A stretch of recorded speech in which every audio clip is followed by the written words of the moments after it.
Honestamente, si yo tuviera que hacerle una apuesta hoy al metaverso, me guardaría mi plata y la invertiría en otra cosa.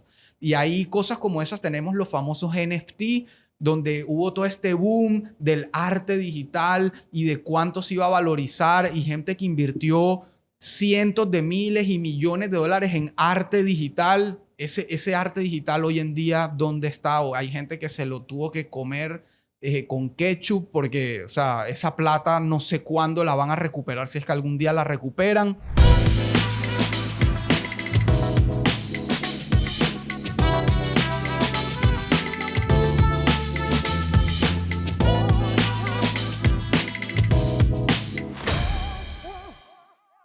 Nuevo episodio del podcast después de, creo que voy para un mes a Rafa de no grabar, más o menos.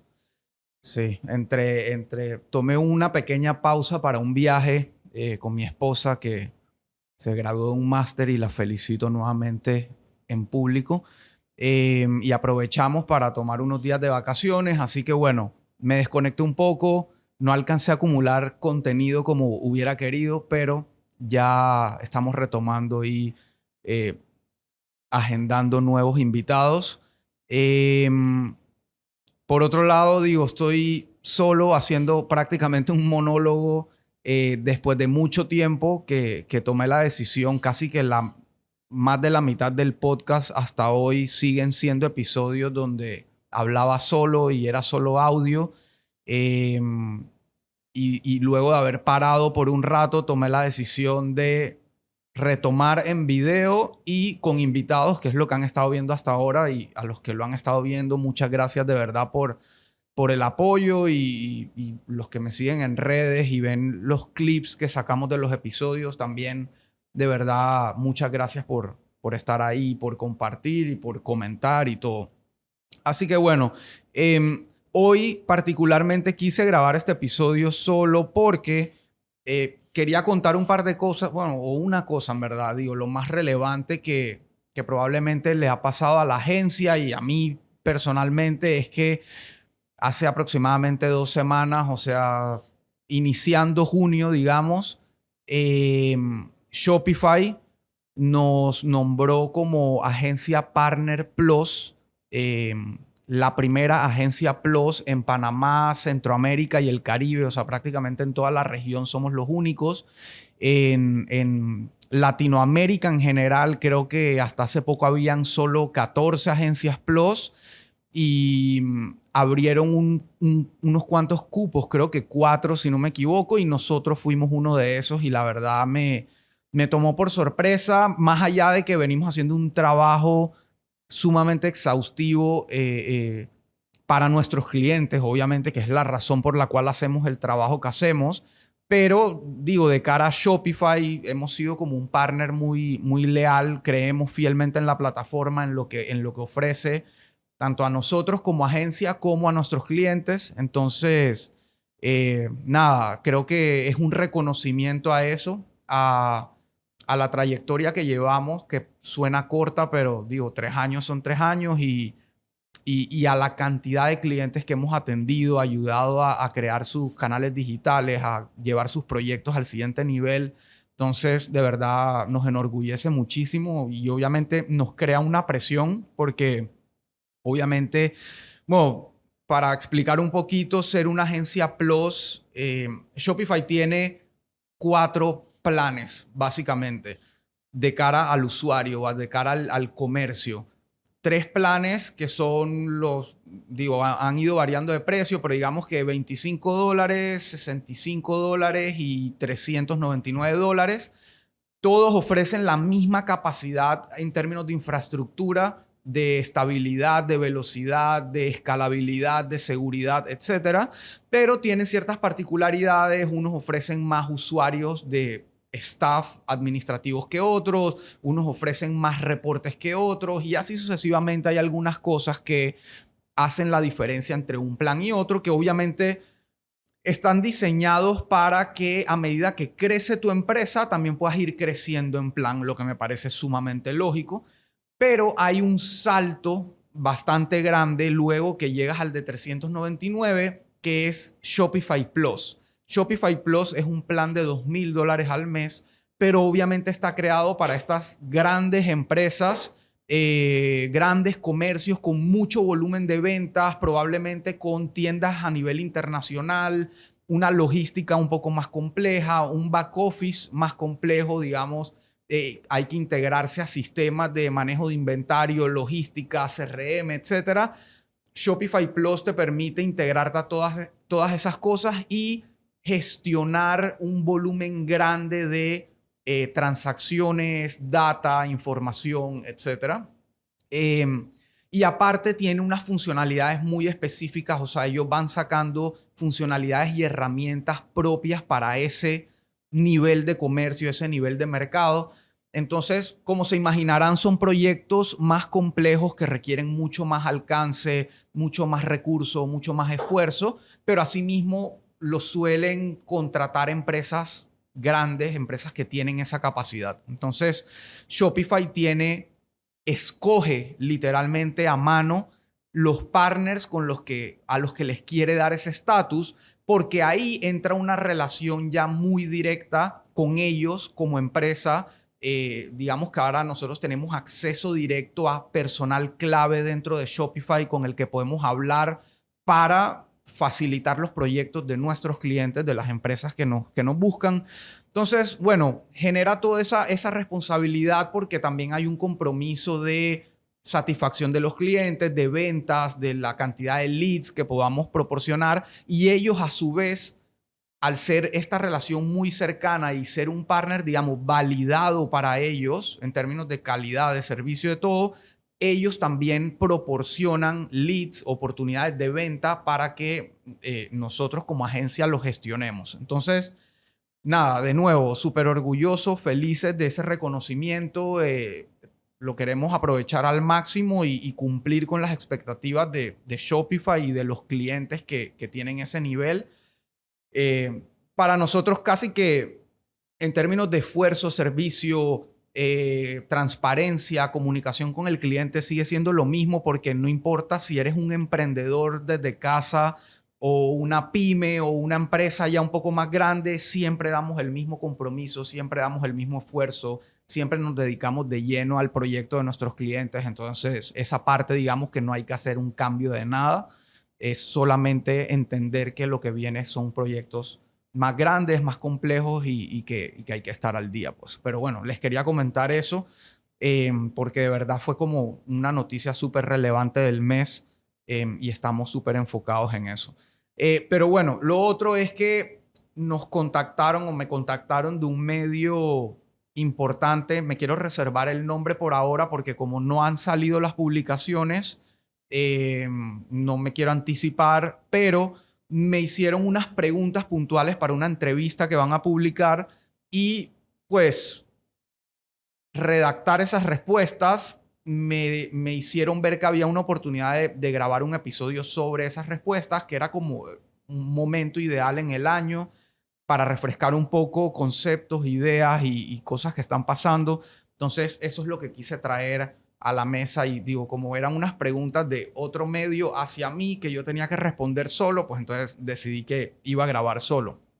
Así que bueno, voy a arrancar por ahí y seguro me irán surgiendo ideas también para comentar, pero principalmente lo que me encantaría es que lo que salga de este episodio, tanto el episodio completo como los clips que saquemos, generen preguntas, dudas, ideas, interacción y que me puedan preguntar en los comentarios o por privado algunas de las cosas que vamos a hablar y yo poder aportar mi granito de arena también. La primera pregunta que me hicieron fue: ¿qué elementos destacas como los desafíos actuales del e-commerce en Panamá?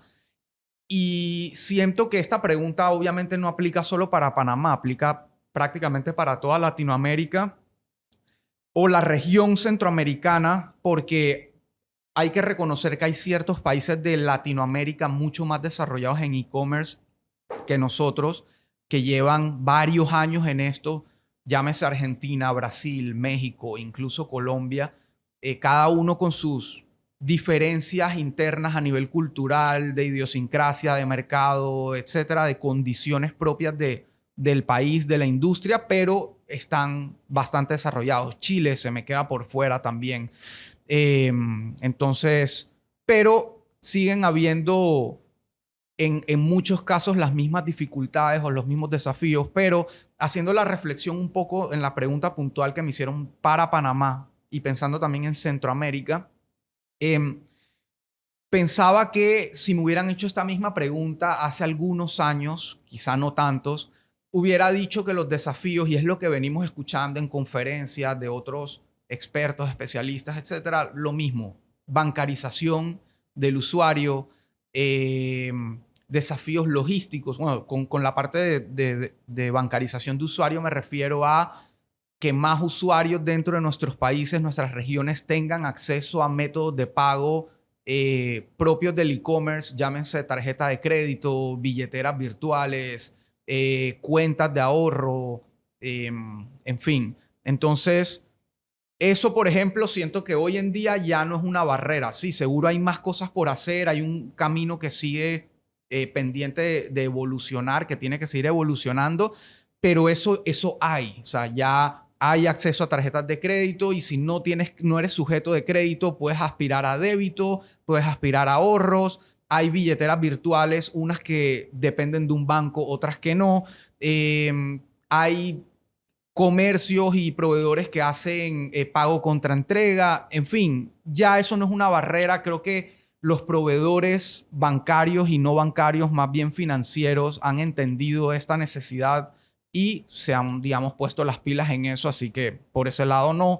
Por el otro lado, el otro clásico, logística, siento que, y siento no, por lo menos en Panamá lo veo y lo veo en muchos otros países, que cada vez hay más proveedores logísticos enfocados en e-commerce, enfocados en tratar de brindar soluciones tanto para el emprendedor como para la gran empresa que no tiene necesariamente una flota de entrega o de delivery, de habilitar esas soluciones y esas opciones. Aquí en Panamá hay varias empresas, nosotros incluso trabajamos mucho con algunas específicas, somos partners de ellos porque sabemos que brindan buenas soluciones. E incluso ya no llega solamente a la parte de última milla de entregar en la puerta de la casa del usuario, sino que también se han abierto soluciones como casilleros, se han abierto soluciones como fulfillment, o sea, proveedores que te dan todo el servicio de almacenar tu producto, empacar tu producto cuando te lo compran y entregarlo, o sea, la cadena completa.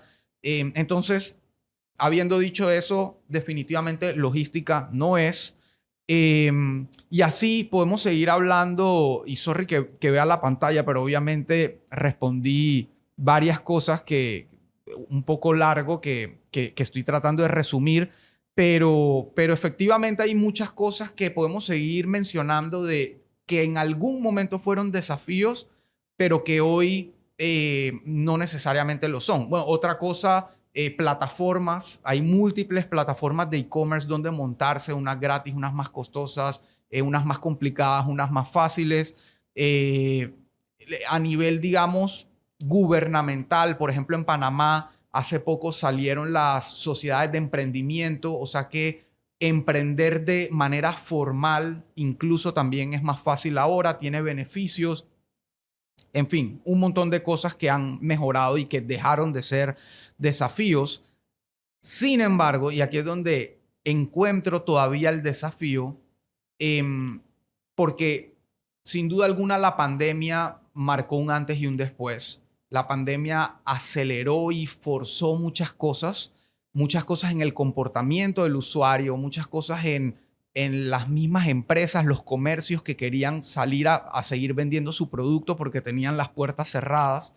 Y eso dejó, por un lado, un mercado un poco más nutrido en conocimiento, en atreverse a comprar online, etcétera, porque les tocó a la fuerza, lo que hizo que el mercado obviamente se ampliara. O sea, hoy en día hay más gente capacitada o con la facilidad de comprar en línea, que confían, algunas todavía no confían tanto, pero ya experimentaron eso, entonces digamos que hay una apertura más fácil al usuario y que ayudó a ampliar el mercado.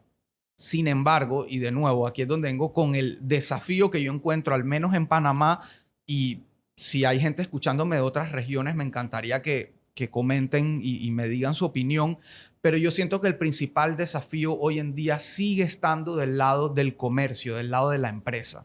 Muchas empresas se montaron de nuevo obligatoriamente y por necesidad al tema de e-commerce. Unas lo hicieron mejor que otras, pero hoy, una vez que pudieron volver a abrir sus puertas, gracias a Dios, se olvidaron de eso. O sea, lo que en su momento fue una prioridad, una necesidad, algo que ya se veía en la evolución incluso antes de la pandemia como parte de la transformación digital, hoy volvió a quedar como en la lista rezagado de las prioridades dentro de la empresa.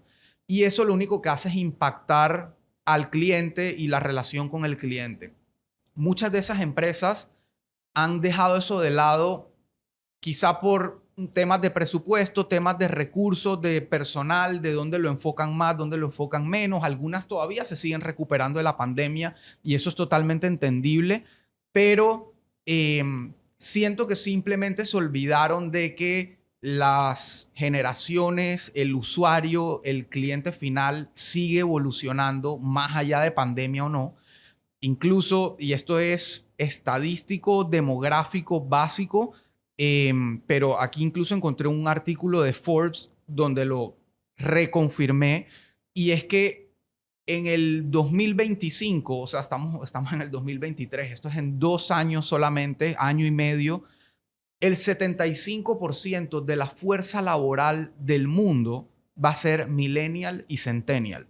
Y eso implica que los tomadores de decisiones, en muchos casos, también van a ser millennial y centennial. No solamente los que están entrando al mundo laboral, sino los que ya han escalado, los que llevan una carrera más robusta y que han llegado o han heredado incluso empresas y que ahora son los que toman las decisiones.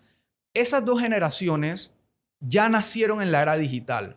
Se trabajan y interactúan en su día a día, en lo personal y en lo profesional, con el mundo digital, con las redes sociales, con las páginas web, etcétera.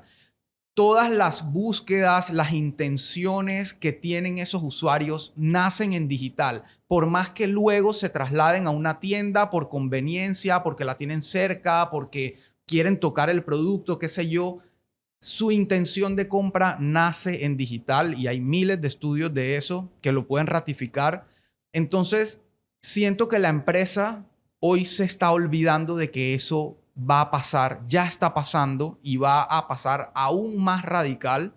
Y ese es su nuevo cliente. Ese es el nuevo cliente al que tienen que cautivar, al que tienen que convencer, y por eso necesitan ese canal digital bien hecho, disponible, con la experiencia ideal de cara a ese usuario. Y de nuevo, ahí es donde yo encuentro el principal desafío del e-commerce en Panamá y seguramente en la región, donde la empresa tiene que tomar la decisión real, certera, definitiva de priorizar en sus canales digitales. Y ojo, con esto no estoy vendiendo la idea de que el día de mañana, cuando monten su página o su tienda en línea, van a vender más o igual que en sus canales físicos. Eso obviamente es una transición, pero más allá que una transición, es una decisión del usuario, no es una decisión de ellos, no es una decisión de nosotros como comerciantes, es una decisión de la audiencia, del usuario interesado, y él va a elegir siempre lo que le convenga, no es lo que nosotros querramos. Nosotros no podemos forzarlos a una cosa u otra. Entonces, por eso hay que tener bien definidas esas opciones. Y algunos desafíos puntuales que veo ya bajando al tema de la empresa es obviamente la elección de una plataforma tecnológica que les permita y les facilite administrar ese canal, escalarlo, optimizarlo, etcétera. Porque también me he encontrado con muchas empresas y aquí nos han llegado muchos clientes que vienen de plataformas o infraestructuras que en su momento se las vendieron como que les iba a resolver la vida, y son buenas plataformas, no estoy diciendo lo contrario, pero que a la hora de mantenerlas, escalarlas, etcétera, se convierten en una tremenda complejidad, y se nos olvida que la prioridad del comercio es vender, no mantener tecnología, no convertirse en una empresa de desarrollo ni ni de innovación. Entonces, no podemos descuidar eso. Disponibilidad y fiabilidad en el inventario al día de hoy sigue pasando. Gente que tiene una página web, el usuario la encuentra el producto que está buscando, dice estar disponible, hacen la compra y resulta que el producto ya no estaba disponible porque el inventario no estaba bien conectado. Cosas que hoy en día no deberían pasar. La promesa de servicio y de entrega, prometer y cumplir son dos cosas distintas, pero van de la mano. Entonces, eso no se puede descuidar. Si yo te prometo que mi entrega es en 24 horas, hay que cumplirla. Y si no la vas a cumplir por X o Y razón, tienes que ser transparente y comunicarlo abiertamente para que el usuario lo entienda y no se creen como esos vicios ocultos detrás de la relación. Selección y entrenamiento de personal. Todas las empresas están buscando a la eminencia en e-commerce, pero a la hora de la hora, si de verdad es una eminencia, no la pueden pagar o no le quieren pagar lo que de verdad vale. Entonces, al mismo tiempo, no están dispuestos a invertir en capacitar a una persona que tiene la noción, tiene la voluntad, tiene algo de experiencia, tiene el potencial, pero no quieren darle chance a capacitarlo, empaparse más del tema, etcétera. Entonces ahí hay una balanza que definitivamente no termina de estar bien balanceada, valga la redundancia, en el mercado. Escogencia de agencia o de partner tecnológico sigue siendo un desafío para las empresas y al mismo tiempo un poco quizá de ética profesional de algunas agencias donde prometen cosas que no pueden garantizar, que no pueden, más allá de si dan un buen servicio o no, muchas prometen cosas que no dependen de ellas, que no tienen la capacidad de controlar, aún así las prometen y las venden como si fueran parte del servicio y eso causa al final del día un problema tanto de credibilidad como económico para el comercio. Creo que hay que saber escoger aliados basados en, obviamente, experiencia, en validar esa experiencia, poder hablar con otros clientes o ver testimonios, casos de estudio, qué sé yo, y tener esa relación más cercana de qué se puede, qué no se puede, ser transparente. Creo que eso es sumamente clave en el momento de elegir un partner. Entender que para vender más hay que invertir en mercadeo, hay que invertir en pauta. Abrir una tienda online mágicamente no va a hacer que vendas, igual que abrir una tienda física no va a hacer que mágicamente empieces a vender. Hay que invertir, hay que hacer estrategia, hay que planificar. Entonces, eso todavía pareciera que sigue siendo como un tabú. Y obviamente enfocarse en agregar valor, enfocarse en diferenciarse de la competencia, no solamente con precio, promociones, etcétera, sino con qué otro valor agregado le puedo dar a mi audiencia, a mi cliente, para diferenciarme del resto de la competencia. Entonces, cerrando este punto, definitivamente para mí el desafío más grande lo tiene la empresa, no por los recursos, sino por el mismo planteamiento interno y la prioridad que le dan a esto dentro de la cultura empresarial. La segunda pregunta que me hicieron fue, ¿cuáles son las tendencias del e-commerce en la actualidad? Y aquí de nuevo me senté a reflexionar y lo primero, creo que hay que entender bien el término tendencia. ¿Qué es una tendencia? Y ahorita lo estaba leyendo un poco y obviamente habla de la inclinación hacia algo. Es inclinarse hacia algo en un espacio de tiempo. Por eso usualmente las tendencias se muestran en gráfica, como que, ok, arrancó aquí y ahora está acá. Entonces se va inclinando. Si buscas hoy en día tendencias del e-commerce 2023 y la buscas del 2022, 2021, incluso antes de pandemia, te vas a encontrar un montón de tendencias que siguen ahí, en el mismo lugar.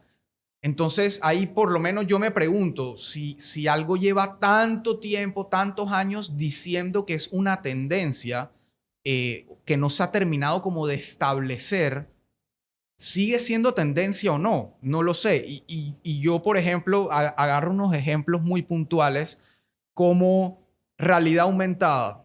realidad virtual, live shopping, metaverso, chatbots. Son cosas, digamos, sacando el metaverso, todas las demás, por lo menos yo las vengo escuchando desde antes de la pandemia. Como que esto es lo nuevo, esto es lo que tienes que hacer, en esto es lo que tienes que invertir. Y hemos visto cantidad de proyectos fracasar basados, por ejemplo, en realidad virtual, desde mega empresas hasta empresas pequeñas que dicen esto es el futuro, hay que invertir en realidad virtual, y al día de hoy no termina de encajar. Lo que yo encuentro en común en todas estas es que ninguna ha podido ser masificable, si vale la expresión, ninguna ha podido ser acogida por una mayoría. Y en este caso, cuando hablamos puntualmente de e-commerce, estamos hablando de todo lo que abarca e-commerce, desde un emprendimiento hasta un mega marketplace como Amazon y todo lo que hay en el medio.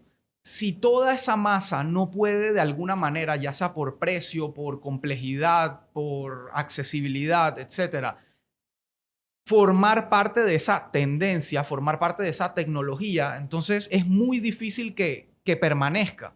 Sin embargo, si hablamos realmente de tendencias ahorita mismo del e-commerce en el 2023, yo creo que para nadie es un secreto que la inteligencia artificial llegó para cambiarlo todo en muy poco tiempo. Y la inteligencia artificial, que esto es algo para otro podcast, quizá con un experto o alguien que tenga más conocimiento del tema, la inteligencia artificial existe de hace mucho tiempo, pero ahorita encontraron justamente la manera de masificarla, de permitirle a un usuario en su día a día interactuar y utilizar inteligencia artificial para desde hacer una tarea como aprender más de una cosa hasta construir cosas.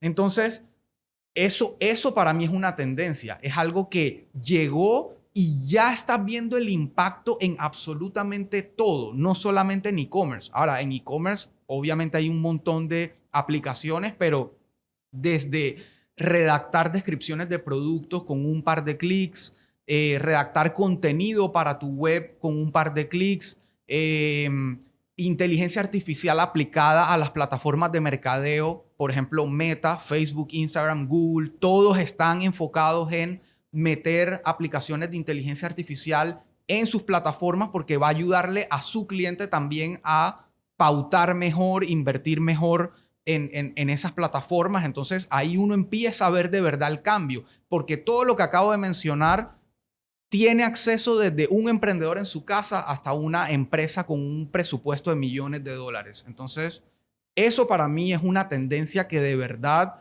está marcando un antes y un después y en la que hay que de verdad montarse y prepararse para todo lo que va a seguir viniendo porque va a seguir evolucionando sin duda alguna. Otra tendencia en e-commerce para mí que, ojo, esto tampoco es nuevo. Digo que es tendencia porque se está viendo aún más la necesidad de hacerlo y es la creación de contenido de valor. Usualmente cuando hablamos de e-commerce automáticamente pensamos en venta, lo que es atinado, producto, precio, promoción, descripción, inventario, etcétera. Pero cuando de verdad quieres cautivar a tu cliente potencial, cautivar a tus prospectos, diferenciarte de la competencia, lo que funciona más hasta el momento es justamente crear contenido de valor, agregar valor adicional a esa audiencia que pudiera o no estar interesada en este momento en tu producto o tu servicio. Entonces, hoy más que nunca, crear contenido es sumamente clave y lo considero una tendencia. ¿Por qué?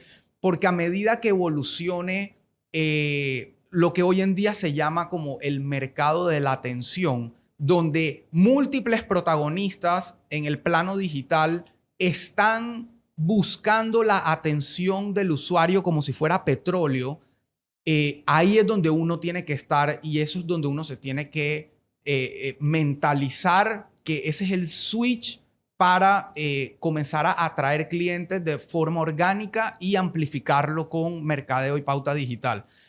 Por ejemplo, Netflix que busca tenerte la mayor cantidad de tiempo viendo su plataforma, consumiendo su contenido. Por eso la única forma de lograrlo es creando más contenido. Contenido basado en la información que ellos tienen de lo que el usuario está buscando, de lo que el usuario más le gusta.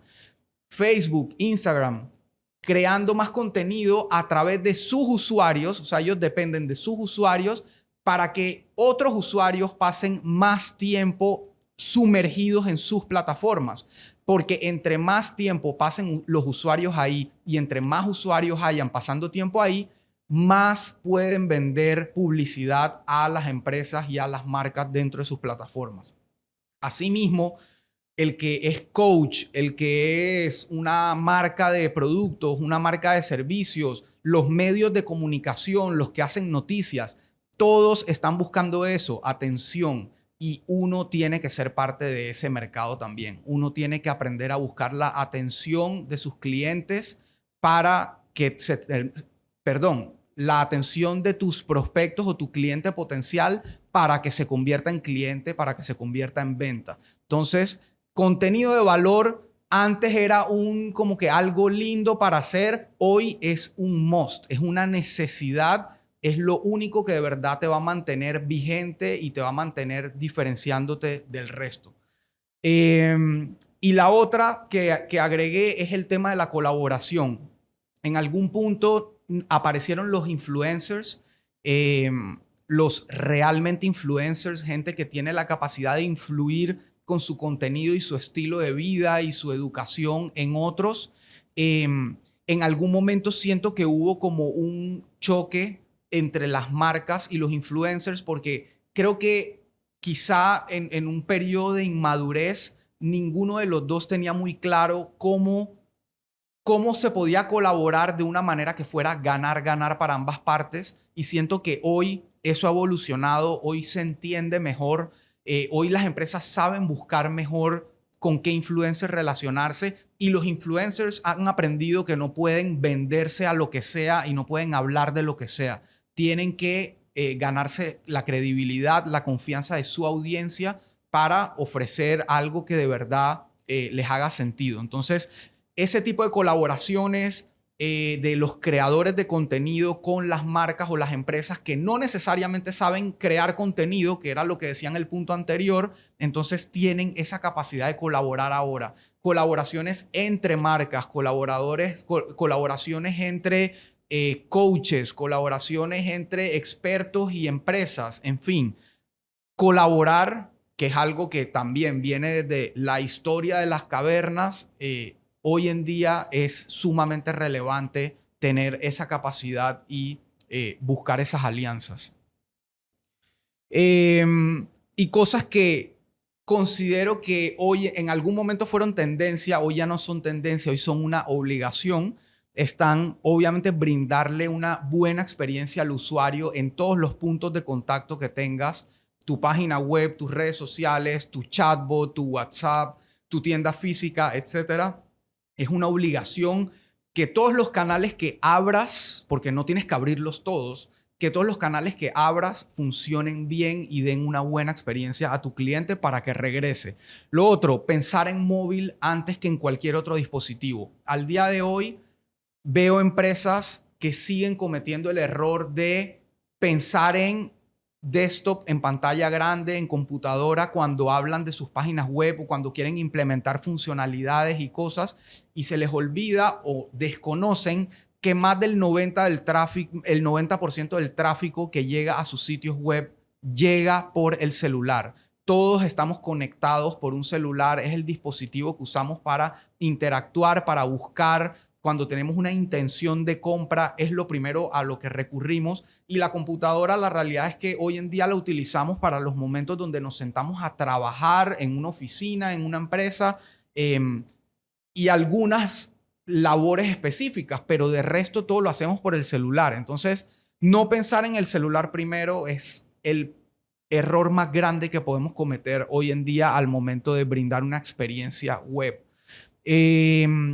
Y por último, aprender a diferenciar y segmentar a tus clientes. No les puedes hablar a todos por igual, no les puedes dar el mismo mensaje a todos, no puedes pretender que a todos les gusta lo mismo. Entonces tienes que aprender a diferenciar dentro de tu mercado, dentro de tu nicho, quién es quién, qué le gusta, etcétera. Y para eso obviamente hay muchas herramientas hoy en día que te permiten hacerlo. Por ejemplo, en el caso del email marketing, que sigue siendo el mecanismo de mercadeo más efectivo, lo sigue siendo hoy en día en e-commerce y en muchas otras modalidades de venta.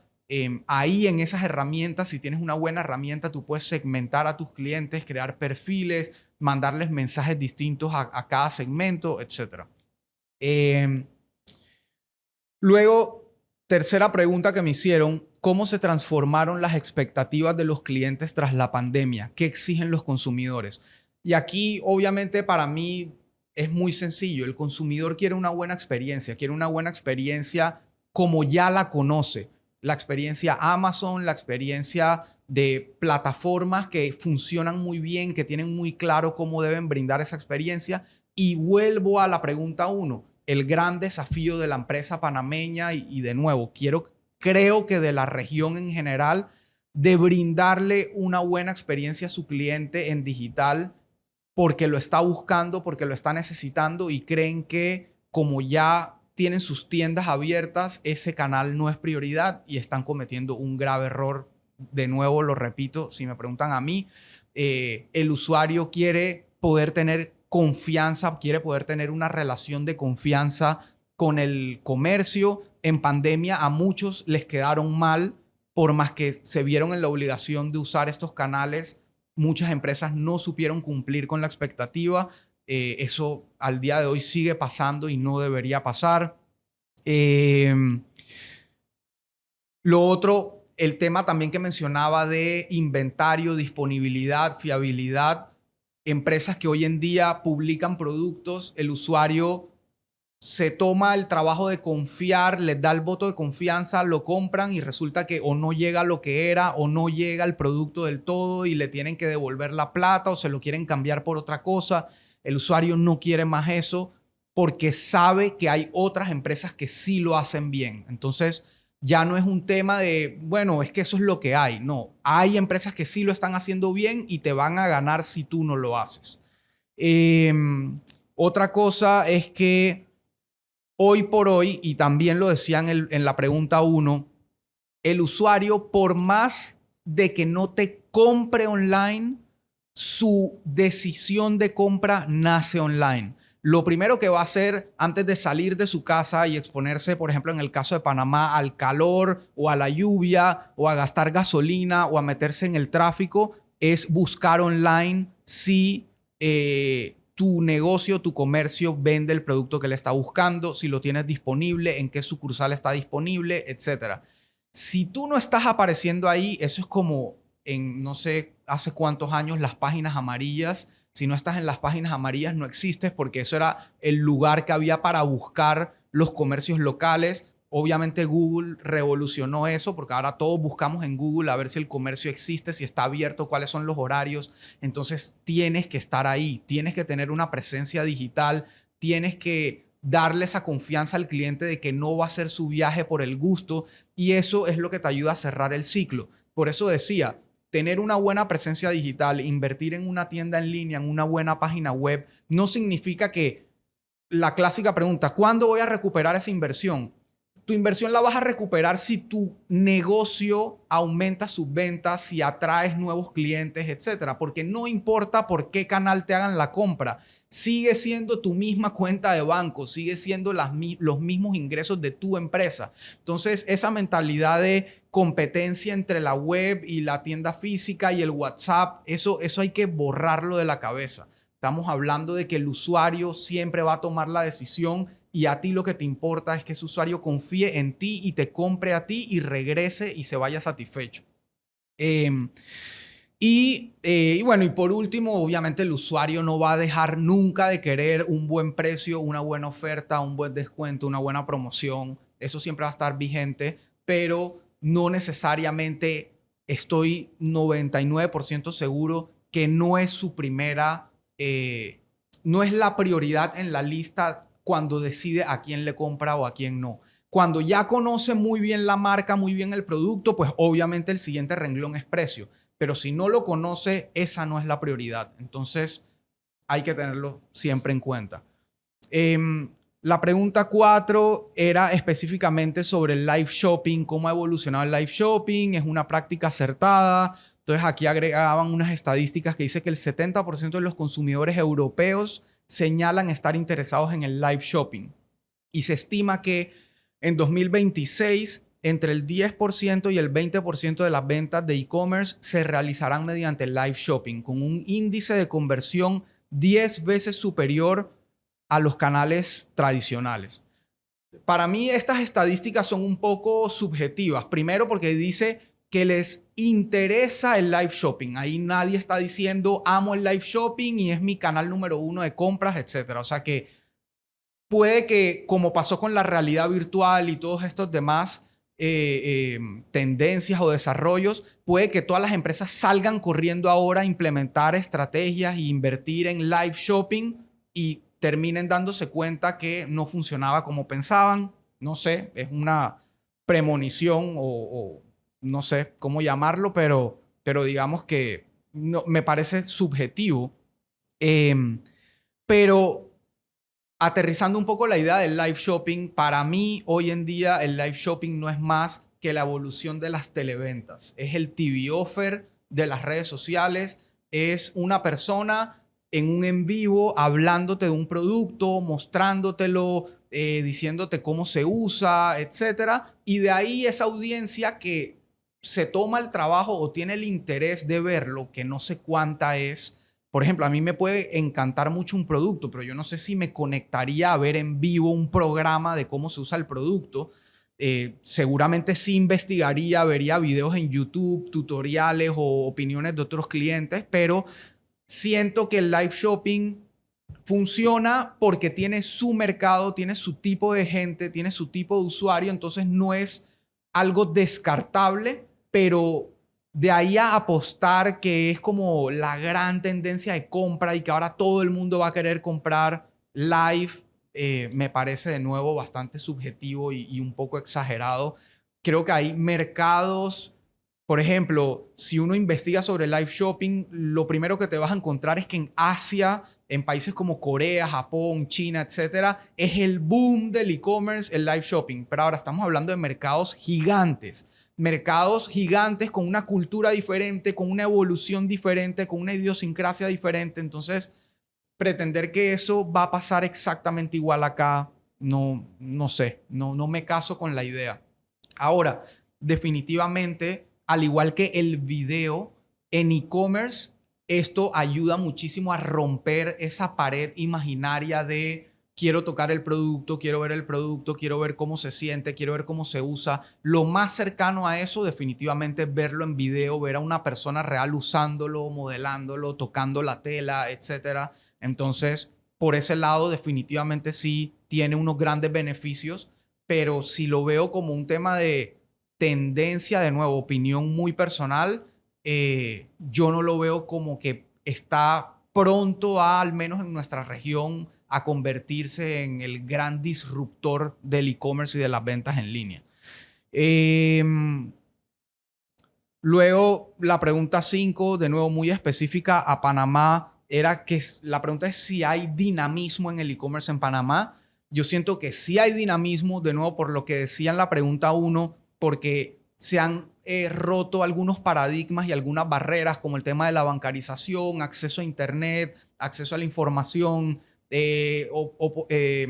operadores logísticos, etcétera. Pero siento que el que más está empujando ese dinamismo del e-commerce, el que más hace que se mantenga vigente y evolucionando es el emprendedor, muy por encima de la empresa grande, de la empresa tradicional, obviamente.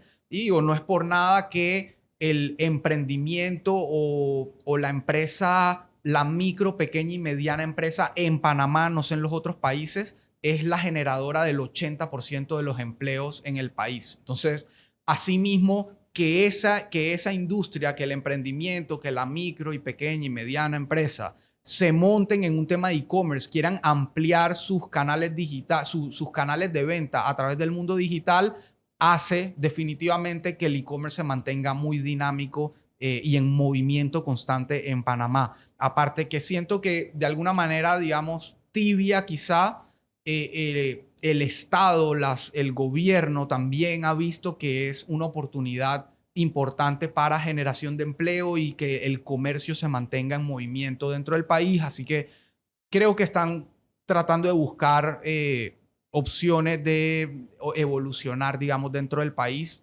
Muy tibio, de nuevo, todavía falta mucho por recorrer, pero hay una intención. Em, la pregunta 6. Más del 50% del e-commerce global se realiza en marketplaces como Amazon y Alibaba, canalizando el 42% del e-commerce mundial. Pero además de los grandes marketplaces, hay marketplaces emergentes como Miravia, que reconozco que nunca lo había escuchado, en qué deberían basarse los nuevos jugadores del mercado para apuntalar al éxito.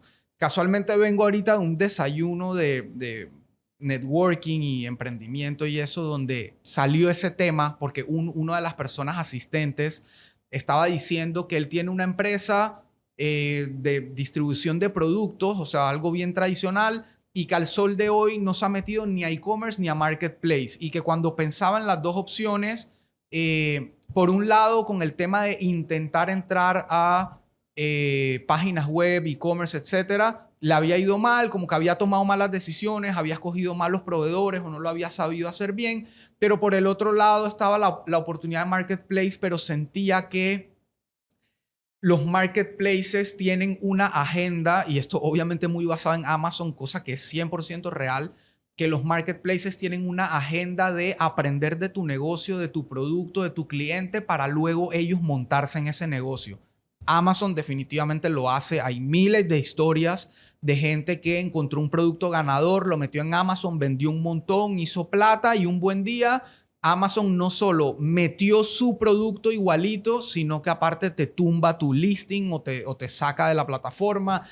Prácticas definitivamente no éticas, pero que son reales, existen y digo, uno puede ver, Amazon ya es desarrollador de productos. Amazon tiene sus propios productos y así también busca en China y pone y te compite de tú a tú. Entonces, por ese lado tiene un punto, tiene razón, pero al mismo tiempo es mentira que todos los marketplaces tienen esa agenda y quieren buscar eso. Por ejemplo, eBay, que es uno de los más grandes y más longevos del mercado, o en nuestra región, Mercado Libre, igual, nunca se han metido en eso y hasta ahora no lo han hecho y no parece que lo quisieran hacer.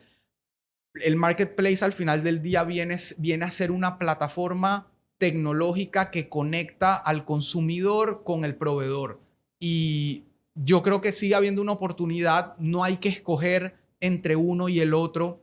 Yo creo que sí es importante, y eso también lo hablábamos ahí, sí es importante para toda empresa, para toda marca, para todo emprendedor, empezar primero por lo de uno, o sea, tener una presencia establecida de tu marca, de tu producto, de tu servicio en una página web, una tienda en línea, tus redes sociales, etcétera, y luego agregar canales de venta a eso, como por ejemplo Amazon, eBay, Etsy y marketplaces locales, que ese es otro punto que agregaba aquí a mi respuesta. Marketplaces, por lo menos en Panamá, he visto nacer y morir rápidamente más de los que se han mantenido, tanto internacionales como locales, y locales creados por grandes empresas o grandes inversiones que le apostaron muchísimo al marketplace local y no les ha funcionado. Empresas grandes que siguen siendo vigentes y funcionan en otros países y otras regiones, que han traído su marketplace a Panamá y no ha funcionado. Y yo creo que la realidad es que somos un mercado pequeño, somos un país pequeño que tenemos acceso muy rápido a todo, tanto físicamente como digitalmente. Entonces, se vuelve muy retador tanto de cara al cliente como de cara al comercio querer que haya esa interacción lo suficientemente grande para que dé dinero, sea profitable, o sea, como que genere ganancias eh, dentro de un negocio, porque al final del día un negocio lo que quiere es hacer ser rentable, esa era la palabra, tener rentabilidad. Un negocio quiere ser rentable y un marketplace es difícil llegar a la rentabilidad, pero cuando se llega, obviamente se puede escalar. Yo creo que van a seguir ahí. Van a seguir tratando de crear nuevos y los que están hoy en día van a seguir ahí, van a seguir creciendo, van a seguir brindando una oportunidad de llegar a otros mercados, a otros usuarios. Entonces, yo creo que hay que tratar de estar en todo. O sea, si a ti como marca, como producto te funciona abrir un canal adicional de ventas en un marketplace, o incluso si lo quieres ver a la inversa, yo de nuevo, yo soy muy pro de tener primero lo de uno y luego abrirse a a otras formas de distribución. Pero si lo quieres ver a la inversa y tú quieres probar un producto, validar un producto, definitivamente un marketplace es una buena opción porque ya hay un tráfico ahí, como digamos el centro comercial. Es muy diferente abrir una tienda en un centro comercial que a la orilla de una calle, porque en el centro comercial ya tú sabes que la gente está yendo, quizá no por ti, pero por otras marcas o por una actividad y es un tráfico que va a estar ahí. Entonces, sigue siendo una buena oportunidad. Luego la penúltima pregunta, era la 7. ¿Cuáles son tus perspectivas sobre el rol del metaverso en el e-commerce actual? Se espera que el e-commerce en el metaverso llegue a facturar entre 2 billones y 2.6 billones de dólares en el año 2030. Aquí sí quizá voy a ser un poco polémico y sé que hay mucha gente que le sigue apostando a este tema, pero para mí el metaverso fue por lo menos por ahora, fue una gran burbuja de la pandemia y de lo que tuvimos que vivir en la pandemia, de una virtualidad forzosa, donde prácticamente lo único que había para hacer era conectarse en redes sociales, en realidad aumentada, etcétera, para jugar, interactuar, trabajar.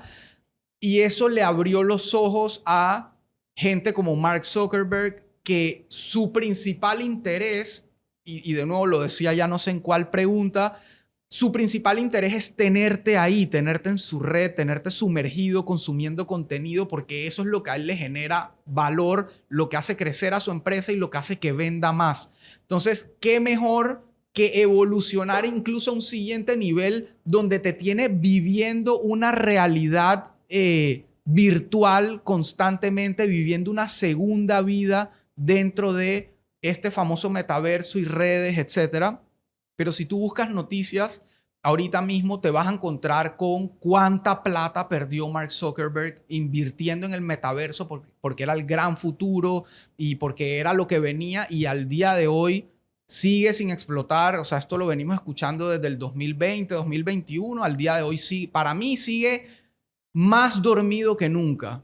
Yo creo que la gente, por el contrario de lo que pensaron todas estas plataformas, la pandemia hizo que valoraran aún más las relaciones personales, las experiencias físicas, presenciales, poder pasear, poder conectarse con la naturaleza, poder volver a reunirse con amigos, poder volverse a sentar en una mesa a cenar en familia. La gente, yo siento que gracias a la pandemia, hoy más que nunca valoran eso. Y obviamente la tecnología vino a llenar un espacio y a brindar unas herramientas que siguen siendo muy útiles y que siguen siendo complementarias al día a día y a la vida real y a la vida física. Pero yo creo que en su gran mayoría, no importa qué generación seas, la gente no quiere vivir en un mundo irreal, no quiere vivir en un mundo virtual. Una cosa es, por ejemplo, los gamers cuando se meten a jugar y quieren mantenerse ahí como bien conectados en su mundo de gaming, pero eso no tiene que ver, eso es un nicho, eso es un grupo específico y no tiene que ver con la gente en general y la población en general. Entonces, para mí, honestamente, si yo tuviera que hacerle una apuesta hoy al metaverso, me guardaría mi plata y la invertiría en otra cosa.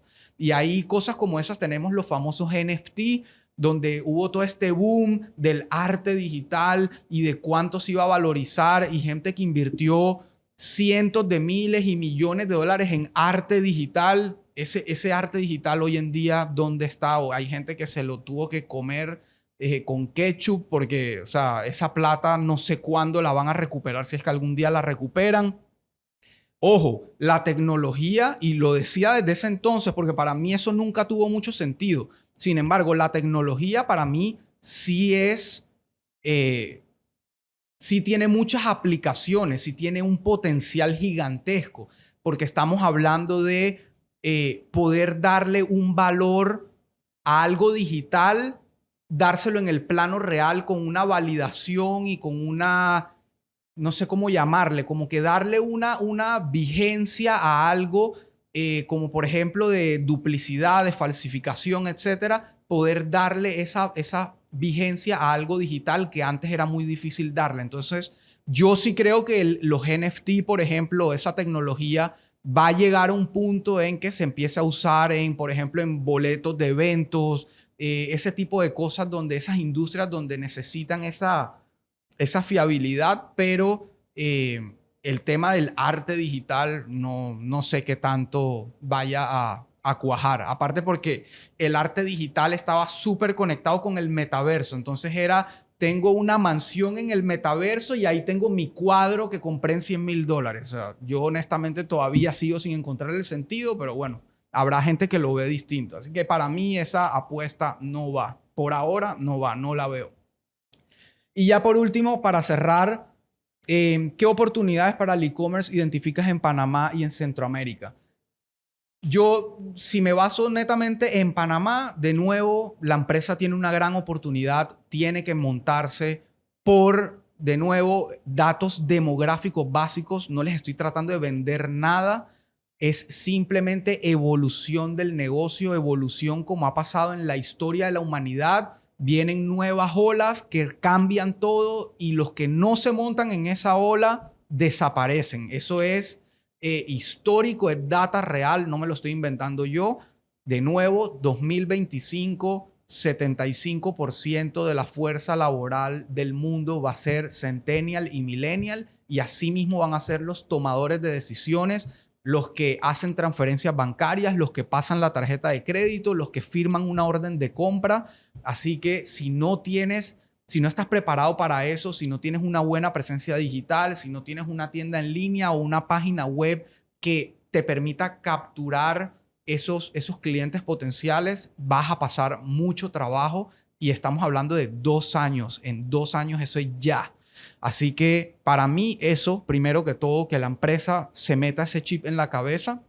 Y luego hay cosas como, por ejemplo, en Panamá, que ya depende mucho del Estado principalmente, y no sé qué tanta prioridad le vaya a dar a alguien de pronto un nuevo gobierno, pero el correo nacional tiene que funcionar. Si queremos que el e-commerce a nivel nacional evolucione y traspase fronteras nacionales, por ejemplo, el correo tiene que funcionar. Yo tengo que poder recibir algo de China en mi casa a través del correo nacional sin que hayan los miles de problemas que no voy a tocar ahora que hay. Yo tengo que poder tener la capacidad de usar el correo nacional para venderle a alguien en otro país sin tener que pasar por todos los problemas que hay y por dudar si mi mercancía va a llegar o se va a perder. Hay que digitalizar, hay que conectar las diferentes provincias y ciudades a nivel nacional. En fin, el correo nacional puede marcar un antes y un después en Panamá, y se está viendo en otros países. Por ejemplo, Costa Rica hace varios años tomó la decisión y hizo un proyecto importante de optimizar, evolucionar y digitalizar el correo nacional, y les dio frutos. Pueden investigarlo. Y asimismo hay otros países que están años luz en eso, y creo que por lo menos en Panamá, no sé en el resto de países de Centroamérica, la verdad desconozco y me encantaría que alguien me comentara. Es una oportunidad definitivamente. Y por otro lado, creo que la otra gran oportunidad está en habilitar logísticamente hablando a la región entera a poder conectarse para que un comercio en Panamá le pueda vender a un comercio en Belice, a un cliente en Belice, o viceversa, o Guatemala, El Salvador, etcétera. Que la región centroamericana se pueda conectar de tal manera que despachar un producto de un país a otro sea igual de fácil que en Estados Unidos alguien en Alaska puede recibir algo que compró en Miami. Eso es una distancia mucho más larga, y aún así funciona, tanto privado como público, porque tanto con el correo local como con los diferentes proveedores que hay, se puede hacer esa conexión, se puede hacer esa entrega. Entonces, tiene que haber una manera en nuestra región. Creo que simplemente no nos hemos sentado a pensarlo, no nos hemos puesto de acuerdo. No sé, honestamente, me declaro ignorante del tema específicamente, pero siento que tiene que haber una solución. Siento que tiene que haber una manera en que nuestro mercado se amplíe internacionalmente en nuestra región. Poder vender desde Panamá, Nicaragua, El Salvador, Guatemala, Honduras, etcétera, y de esos países hacia nosotros. Y eso definitivamente va a ayudar a que el e-commerce y el volumen de ventas incremente radicalmente en nuestra región, sin necesidad de tener que pensar en el gran sueño, que obviamente es vender a Estados Unidos, vender a Europa, etcétera, pero representa otra serie de barreras como el idioma, en fin, aranceles, etcétera. Entonces, eso era lo que les quería traer. Ojalá me puedan compartir sus impresiones, sus opiniones, buenas, malas, lo que sea. Me interesa escucharlo todo. Y nada, ya volveremos con nuevos invitados, nuevas entrevistas. Así que manténganse pendientes al podcast y nuevamente muchas gracias por estar ahí, por verlo, por suscribirse al canal, por darle like a los episodios, por comentar, por seguirme en redes, etcétera. Así que nada, muchas gracias y nos vemos en el próximo episodio.